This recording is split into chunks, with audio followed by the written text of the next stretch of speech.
Why must tolerance have limits for political freedom to survive?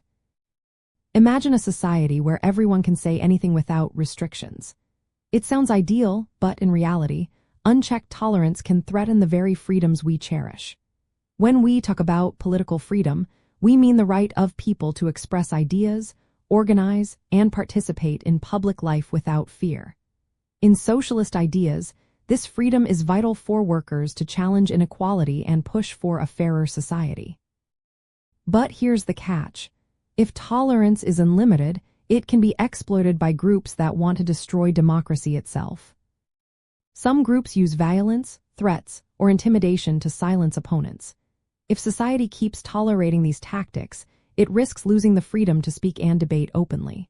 For example, fascist or authoritarian groups often promote hate and use violence to push their agenda. If society ignores these actions, it allows them to grow stronger and threaten democratic rules. This means that tolerance cannot be infinite. It must have boundaries to protect everyone's rights.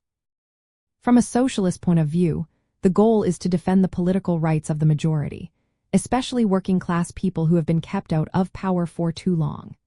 If a group openly seeks to overthrow democratic institutions through violence or illegal means, they should not be given the same platform as peaceful, democratic voices. Allowing violent groups to organize freely can lead to the suppression of all political opinions, including those that support democracy.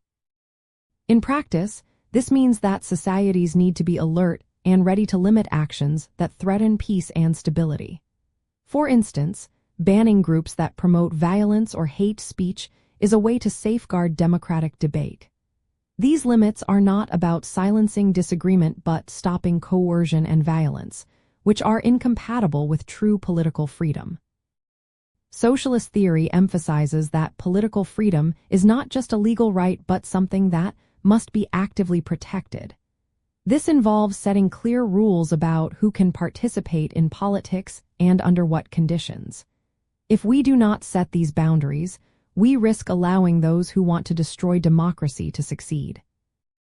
In the end, tolerance must have limits because without them, groups that oppose democracy can use violence or intimidation to silence others.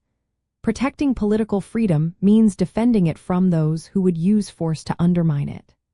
Socialism supports broad rights but recognizes that sometimes restrictions are necessary to keep society safe and free for everyone.